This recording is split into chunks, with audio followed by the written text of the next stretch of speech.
Kita akan kisahkan sekarang seorang tokoh tabi'in yang masyhur, Fudail bin Iyad rahimahullah. Orang ini sangat unik ceritanya, karena dulunya dia adalah perampok jalanan.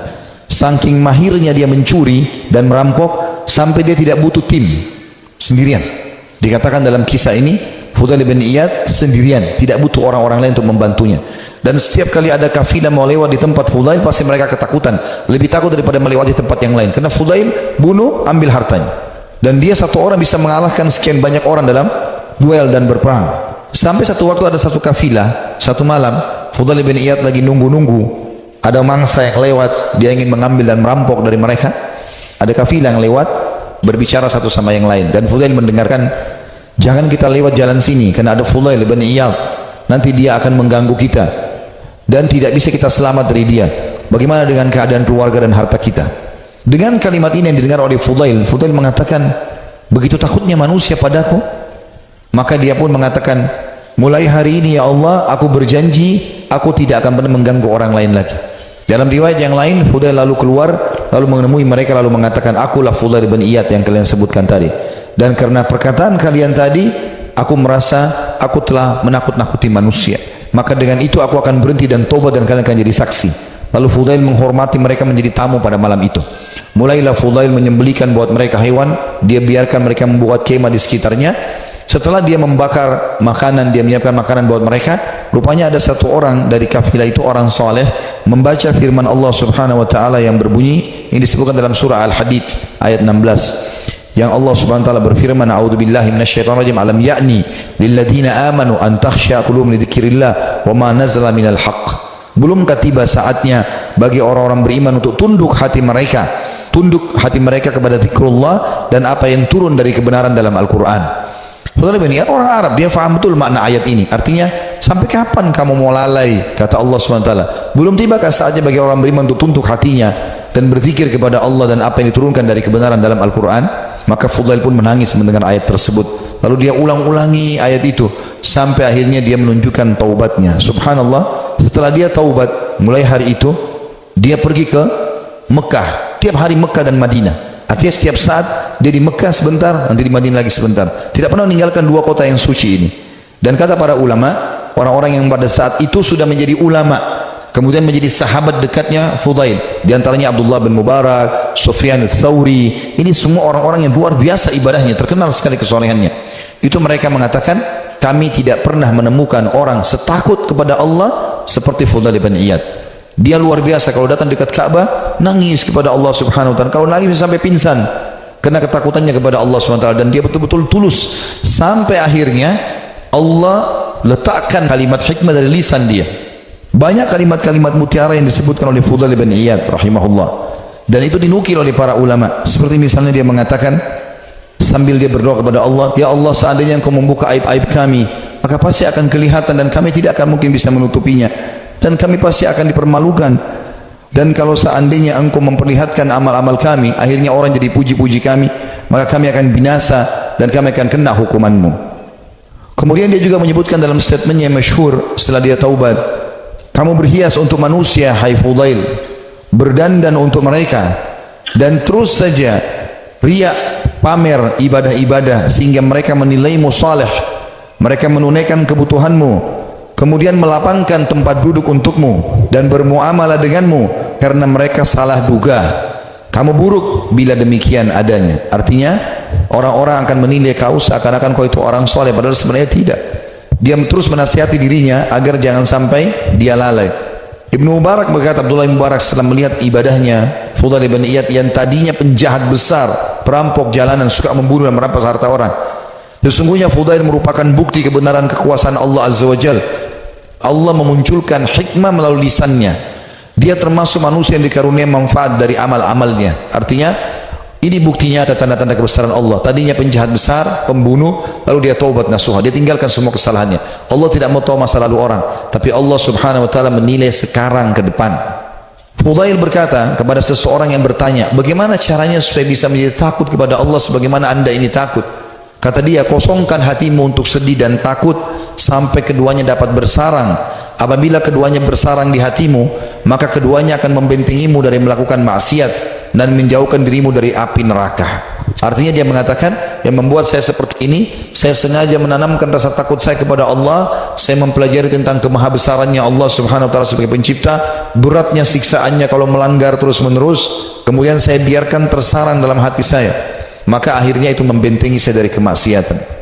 Dia juga berkata, sedih karena Allah di dunia menghilangkan keresahan di akhirat, dan terlalu gembira di dunia menghilangkan manisnya ibadah. Artinya dia mengatakan sedih karena Allah di dunia, maksudnya merasa rindu dengan surga, takut dengan dosa, menghilangkan keresahan di akhirat. Tidak akan mungkin bersatu antara dua kesedihan. Dan terlalu gembira dengan dunia, tidak pernah ada cobaannya misalnya, walaupun tidak mungkin ya, pasti manusia akan diuji oleh Allah SWT supaya dia tidak terlalu bergantung pada dunia ini. Dan terlalu gembira dengan dunia berlebih-lebihan sampai terbahak-bahak, sampai luar biasa merasa hidupnya harus selalu kegembiraan, padahal itu juga tidak mungkin terjadi, maka akan membuat atau menghilangkan manisnya ibadah. Dia juga menasihati dirinya setelah dia taubat, mengatakan, wahai jiwa, kasihan kamu ini, kau selalu berbuat buruk, namun kau mengira dan merasa dirimu baik. Kamu tidak tahu, tetapi merasa selevel dengan ulama. Kamu kikir, tapi kamu merasa dirimu dermawan. Kamu bodoh, tapi kamu merasa pintar dan cerdas. Ajalmu pendek, tapi angan-anganmu sangat panjang. Nah, ini kalimat-kalimat mutiara yang luar biasa. Rupanya setelah dia bertaubat kepada Allah subhanahu wa ta'ala, Allah berikan kalimat-kalimat ini kepadanya. Wahai jiwa, kasihan kamu, kau berbuat buruk, namun kau mengira dirimu berbuat baik. Artinya amal-amal yang kau kerjakan ini masih kurang, tapi kenapa kau selalu merasa bangga? Ini dia nasihati dirinya sendiri. Karena ada orang kadang-kadang begitu, dikuasai oleh syaitan, dia merasa bangga. Saya sudah haji sekian kali, saya sudah pernah bersedekah ini dan itu, saya pernah bangun masjid satu masjid itu terus yang dibahas, apa saja semuanya dibanggakan. Maka dia menasihati dirinya supaya dia terus termotivasi mau ibadah. Dia mengatakan, wahai jiwa, kasihan kamu, kau sebenarnya berbuat buruk masih sedikit, tapi kau pikir dirimu sudah berbuat banyak. Kau tidak tahu, tapi kau menganggap dirimu selevel dengan ulama. Ini juga banyak jadi penyakit di tengah-tengah penuntut ilmu. Baru belajar setahun dua tahun sudah merasa dirinya luar biasa, akhirnya sudah mulai bicara tentang ulama ini, tentang ulama itu, habis waktunya untuk itu. Maka semestinya seseorang menyadari kalau dia baru belajar, ya sudah dia belajar. Sebagaimana dikatakan oleh Fudail di sini rahimahullah, beliau mengatakan, kau tidak tahu tapi kau merasa dirimu selevel dengan ulama. Yang ketiga dia bilang buat dirinya, kamu kikir tapi kau merasa dirimu dermawan. Ya, artinya berapa banyak sih yang kau sudah sedekahin sehingga kau selalu banggakan, hai Fudail, padahal sebenarnya kau bakhil. Sedikit sekali yang kau keluarkan dibandingkan nikmat Allah yang melimpah kepadamu. Ini juga tamparan yang sangat keras bagi orang yang tadi baru sedekah sekali, dua kali, tiga kali dalam satu bulan, dalam satu tahun, bahkan mungkin 10 tahun sekali, atau mungkin seumur hidup baru melakukan satu kebaikan itu. Jadi misalnya membangun sebuah masjid atau satu kegiatan, sudah dibangga-banggakan. Kemudian dia mengatakan yang keempat, kau bodoh tapi merasa dirimu pintar dan cerdas. Ada orang juga ini kena penyakit ini ya. Begitu dia sudah belajar agama, dia sudah mulai faham sedikit ayat, hadis, maka dia rasa dirinya tidak perlu belajar lagi. Ini keliru. Kita harus menuntut ilmu sampai menjelang meninggal dunia. Dan beliau mengatakan, ajalmu pendek tapi angan-anganmu sangat panjang. Artinya banyak angan-angan yang kau bangun tapi sebenarnya semuanya itu mengganggu hidupmu. Juga dia berkata, Fudail rahimahullah, manusia paling berdusta adalah mereka yang mengulangi perbuatan dosa yang pernah dilakukannya. Manusia yang paling dusta adalah manusia yang mengulangi apa yang pernah dia lakukan dulu. Manusia yang paling bodoh, jadi kalau dia pernah buat dosa dia ulangi lagi, berarti dia manusia paling dusta. Dan dia sudah tahu salah tapi kenapa dia lakukan. Lalu dia mengatakan manusia paling bodoh adalah manusia yang memperlihatkan amal kebaikannya. Kalau ada manusia yang model dia paling bodoh adalah orang yang suka pamer-pamer amalnya. Ya, saya ini lakukan, saya sudah haji sekian kali, saya sudah bangun masjid ini dan itu, saya sudah begini dan begitu. Dia banggakan amalnya. Itu manusia yang paling bodoh, karena hilang semua pahalanya dengan dia riya. Lalu dia mengatakan manusia yang paling dekat dengan Allah yang paling takut kepadanya. Ini juga statementnya mirip dengan apa yang dikatakan oleh sebagian ulama yang membuat Umar bin Khattab radhiyallahu anhu mendapatkan kemuliaan sabda Nabi SAW, wahai Ibnu Khattab, kalau kau lewat di sebuah lembah, syaitan melihat kau lewat di lembah itu, maka dia akan mencari lembah yang lain karena takut bertemu denganmu. Kata ulama, syaitan takut dengan Umar bin Khattab, padahal Umar enggak melihatnya. Bertemu dengan Umar aja syaitan cari tempat lain. Jadi jangankan menggoda, jadi dia bahkan menghindar dari Umar, padahal Umar tidak melihatnya. Karena rasa takutnya Umar bin Khattab kepada Allah Subhanahu wa taala. Jadi siapa yang takut kepada Allah, Allah akan buat seluruh makhluk takut kepadanya. Dan siapa yang tunduk kepada Allah, Allah juga tundukkan makhluk kepadanya. Semua itu siapa yang cinta kepada Allah, Allah akan buat makhluk cinta kepadanya, dan seterusnya. Juga kata beliau, manusia tidak akan sempurna sehingga agamanya mampu mengalahkan nafsunya, dan manusia tidak akan binasa sehingga nafsunya mengalahkan agamanya. Ini statement yang mulia beliau mengatakan, kalimat ini penting untuk digarisbawahi teman-teman sekalian, manusia tidak akan sempurna sehingga agamanya mampu mengalahkan nafsunya. Artinya ilmu yang dia pelajari itu menjadi patokan dan pegangan hidupnya, sehingga nafsunya diawasi oleh ilmunya. Karena ilmu agama itu mengawasi kita. Kalau kita belajar agama, halal haramnya Allah seperti bodyguard. Kita mau makan, mau minum, mau cari pendapatan, mau bergaul, agama akan mengatakan itu boleh atau tidak boleh.